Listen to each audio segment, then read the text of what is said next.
Hey guys, subscribe for daily content. And if you're shopping for gear, make sure you check out the description for the newest items at some of the very best online retailers. There's also links for some of the items that I personally recommend. Thanks! What's going on YouTube? Metal Complex here, and today I've got a very interesting knife review / knife overview to share with you guys. This is the Serge Panchenko Production Trisect. God, this is a freaking cool knife. It's hard for me to put my finger exactly on why this is so appealing to me, and I know that it's not going to be for everybody, but God, it's just like the style of this thing is so unique, and it's also this big, crazy, aggro, choppy boy. Just really cool. Thanks so much to Serge for sending this in for me to review. Thanks to my patrons for supporting me, and please make sure to follow me on Instagram at metal_complex. I will link this knife right down below so that you guys can check it out if you want to. Let me go ahead and get a measurement of this big old boy. Overall length is coming in at about 8.5 inches. Not a small knife at all. Blade length is coming in at about 3.75, and your cutting edge is coming in at about 3.25. Let's go ahead and do some size comparisons up against the Ontario Rat Model 1. Yeah, big knife. I mean, you know, not as big as my Cold Steel 4MAX, says the guy down in the comments for some reason. Okay, generally speaking, big knife, right? Yeah, absolutely. How about up against the Demco 80 20.5? That's what we usually do next, right? All right, how about up against the Spyderco PM2 and the Spyderco Para 3, also larger than both. And last but not least, we'll do the Benchmade Bug Out and the Benchmade Griptilian, or in this case, the Ritter Hogue. Alrighty, how's the action on this guy?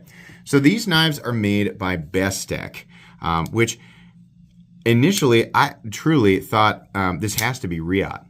Well, it's made by Bestech, and it is the reason I'm surprised, and it's probably Serge's design language that makes the quality really pop, but this just feels like a superior Chinese production knife. Everything is so crisp. The breakaway, the lockout, right? The disengagement, everything is just so crispy. This is really nice. And, you know, it is just a pillar construction, you know, flat pieces of titanium, but there's so much detail, and the way that the handle transitions into the blade is just cool. And it's also just insanely satisfying to reverse flick this thing because of where that hole is and the size of it. It is just so easy to fire it out, to manipulate it, right? And even doing even that, it's so... This is in exactly the right place. Firing this blade out is just infinitely satisfying no matter where you put your fingers. And it's so funny. Every time I think like I've seen it all, I've deployed everything, I'm not going to be surprised anymore. Something like this comes along, and it's just really freaking cool, man. I don't know how else to say it. Everything feels so perfectly dialed in. Can you front flip it? Yes, you absolutely can. I don't know if that was intended, but I have to assume it was. The action's great. Bestech did an excellent job with this, and Serge obviously knows how to design a knife, right? I mean, this is, I believe it's based on his custom Trisect, right? I think he actually creates a custom Trisect. So, anyways, let's go ahead and do carry profile.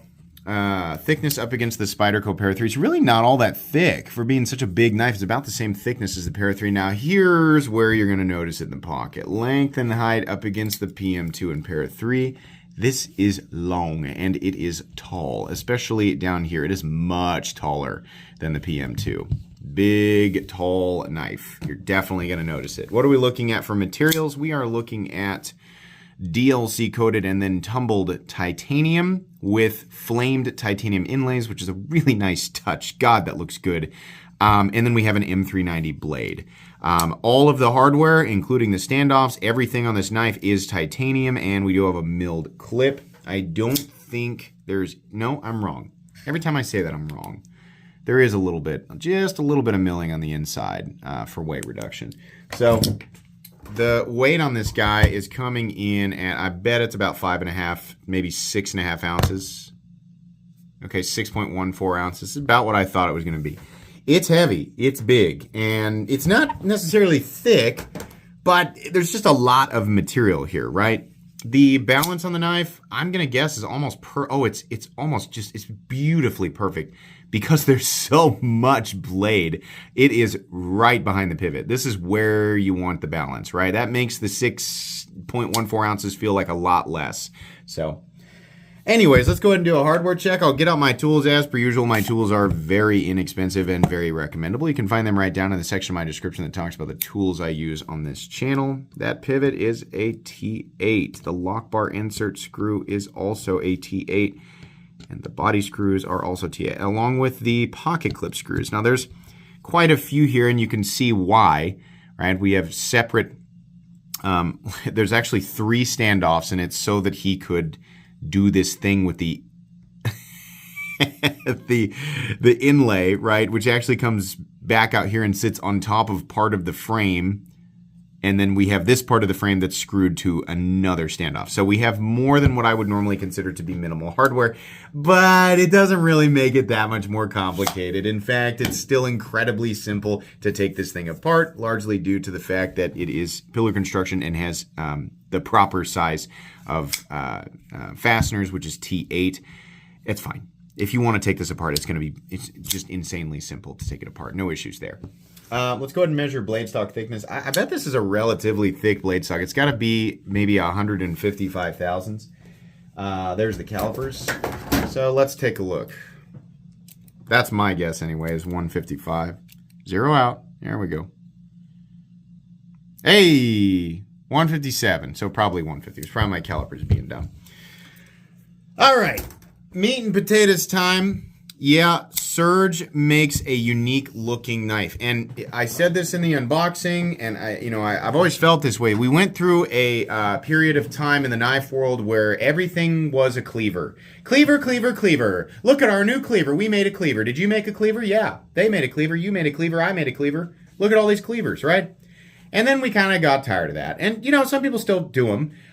This is that, but it's just different. It's a Serge cleaver, which sort of exists outside of the realm of, regular blade shapes that become popular or not popular, right? It's a Serge blade.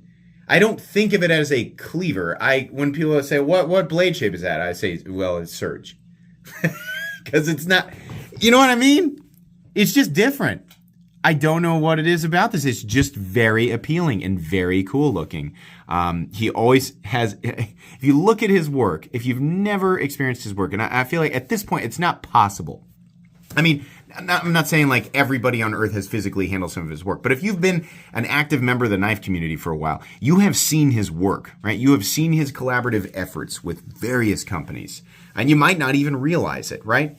You might recognize like the signature there. He's got a unique sense of style, and it translates. It comes out loud in his knives. Not to the point where it's obnoxious, in my opinion. It's just cool. Everything looks a little bit different, right? He's got his own unique thing going on. I like the lines here, right? It's cool without being super busy or techie or weird, The logo and the handles are really cool touch. This area looks really nice. I love the inlay. The inlay itself is so bizarre, right? It's just like it's being in the middle here, and then but it doesn't follow this line, and then it comes out here, and then this part of the frame just ends, and then it goes all the way back out to the end here. It's just neat. It just looks good. I love that the inlay is polished. That polished, flamed inlay, even with... Sorry about that. I had to stop the video because my doorbell interrupted it's connected with my phone. But anyways, I was talking about the inlay, and I said, it looks good even with my gross fingerprints on it. And I said, let me shine it up real quick with my t-shirt. So just shining it up a little bit with my t-shirt there. It just looks phenomenal. This is so good looking, right? And it's just titanium with flame anno. It's not a special. It's not like a, Man, I hate that doorbell. Okay, anyways, I turned off the notification ability on my phone. But anyways, yeah, everything looks really, really good. And the blade shape looks good. I mean, it's not just fun to look at. And if you don't like how it looks, that's fine. But I'm just saying, for me, it's not just fun to look at, but it's also very, very much usable. This is a durable geometry of blade. We have quite a bit of flat out here. We don't have much of a tip, right? There's a lot of material. For M390, this geometry is going to make the composition of M390 tougher than it traditionally is in a thinner. I guess that's going to be the case with any composition. It's just tougher in a thicker geometry. And it comes down to a pretty darn thick cutting edge. Now, does that mean that it can't slice? No. People who say that are just being overdramatic. It is absolutely capable of being slicey, but your mileage is going to vary depending on what you're going to cut. People point out all the time, your paper cut test doesn't prove anything. That's exactly right. All I'm doing is showing you that this right out of the box is sharp enough to slice paper. If you push this wedge through cardboard, styrofoam, rubber, you're going to have a harder time than using something like the Rat 2 or the Opinel because there's more material. It's thicker, right? It's going to create more drag. But it'll do what you want it to do well enough to justify carrying it if you like how this looks. I think one of the things that makes the blade look so wicked is this enormous, oversized sharpening choil. It's not, I'm not going to say that's a finger choil. It's a sharpening choil. I love that you can choke up on this thing. This is one of the most comfortable rectangles that I have ever handled. And I don't know why that is. I mean, it really shouldn't be comfortable. It feels like it's breaking some laws, right? Like there are laws written around how comfortable rectangles are allowed to be when, when we're talking about the human hand. And this knife is breaking all those rules. It's like, nope, I'm going to be comfortable anyway, even though I'm not supposed to. I guess the edges are just perfectly rounded off, and just the general curvature and shape of everything. It's just there's nothing really offensive to the hand here. It's actually really comfortable, and you can choke up. This flat area allows you to choke up right here. Any way that you hold it, it just feels good. I mean, it is a rectangle, right? So it's not a perfect ergonomic experience, but it's way better than you would think. You would think this would just be hotspot city. No. Now, will it fatigue your hand faster than, like the handle on a Mora? If you're working with it, well, yeah, it will. But if you're just getting it out and using it for a quick cut or maybe 10, 15 minutes at a time, it'll be okay. And it'll look shiny and cool in the meantime. There are no sharp edges anywhere except for the cutting edge. And I mean that. Every edge, every corner of this knife has been knocked down to make sure that it's not aggressive. You could attach a lanyard to this standoff and have it safely out of the way of the cutting edge, which might have been the intended purpose of this extra standoff back here. There's another standoff that's guarding it from the blade. So lanyard people, yay, clap hands and hug each other. You can put lanyards on this. There's only one position for the pocket clip, righties only. Sorry, lefties. That's just the way that he decided to do it. It is an exposed titanium frame lock, but that's okay. Steel lock bar insert that doubles as the over travel stop. We have a little bit of extra zazz there on the relief cut. The stop pin on this knife is located right here, fairly robust and a little bit of shouldering. It's running on bearings. I think I said that. No blade play up, down, left, or right. No lock stick. No pivot lash. Extremely consistent action and very clicky. Yeah, big, heavy click. Just kunk, right here. Oh, satisfying. This is a cool knife, and it's a unique one. And it's stuff like this that makes what I do after 3,000 uploads. No, I'm not exaggerating. After 3,000 uploads, it's still fun to do this for me because stuff like this exists. Now, obviously, I've reviewed way crazier things, way more striking, controversial aesthetics, right? But stuff like this is still, it's on the more interesting end of things. And it is a simple titanium frame lock. It's M390 running on bearings. I mean, if you were to put this thing on paper and not describe how it looks at all, you would go, yeah, we've seen that. That's everywhere, right?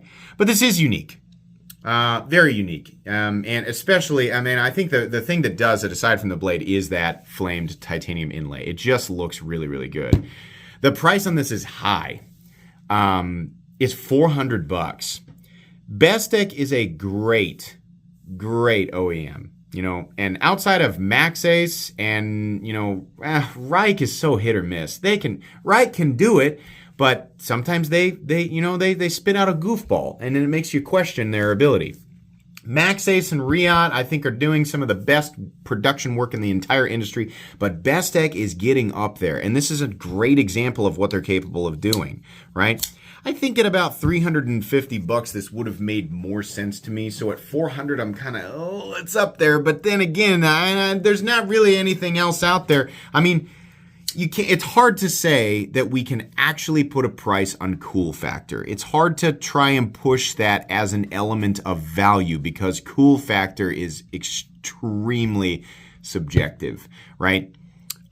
So there's a part of my brain that's wanting to find a reason to justify that $400 for it. It's the same part of my brain and your brain that we all use when we're looking at something that we think is really, really cool because the price of it, that's all we can think about, and then we go ahead and make ourselves, we justify it to ourselves and we buy it anyway, right? I can see that happening with this. $400 is not a super duper impressive price tag. I think $350 would have been a lot more reasonable, but some people are going to be able to go for it. There are many reasons that this knife, is not going to be for everybody. The price tag is just one of them. This is a very polarizing aesthetic. This is not an aesthetic where Serge was like, gee, I sure hope everybody on the whole wide planet loves this knife. It's made for everybody. This is definitely not. The guy said, this is my style. This is the way that I do things. Here it is, whether you like it or not, and that's a lot of different knife makers, right? But this isn't like, and I like Ray Laconico designs, but I think it's fair to say, or safe to say, that Ray Laconico's knives appeal to a larger audience because it's a more generic shape, right? This is a Serge shape, right? So people who are into it, I think, are going to be more than happy to pay that price tag, right? But this is a big knife. It's a fairly thick knife. It's a heavy knife, right? There's a lot of reasons why the average person wouldn't want to carry this. But to the collector enthusiast, and especially people who enjoy Serge's aesthetics, the aesthetic designs that he comes up with, you're really going to like this. If you do pick this up, if you like how this looks, you're going to be really happy after you buy it. But not something I'm ready to throw on my most recommended knives playlist for obvious reasons. I think this is super cool. I like this, right? So that's what I think. Anyways, thanks again to Serge for sending this in for me to take a look at. I'll make sure that this is linked down below so you guys can check it out. Please make sure to follow me on Instagram at metal_complex. If you enjoyed this video, leave a like. If you'd like to check out my other content, I do of course have lots of videos of knives that are either expensive or inexpensive that I do or don't like, so check those out. And if you enjoy all my content, go ahead and click on that Metal Complex logo right there and subscribe because there's definitely more coming. Thanks again for watching, everybody, and have a great day.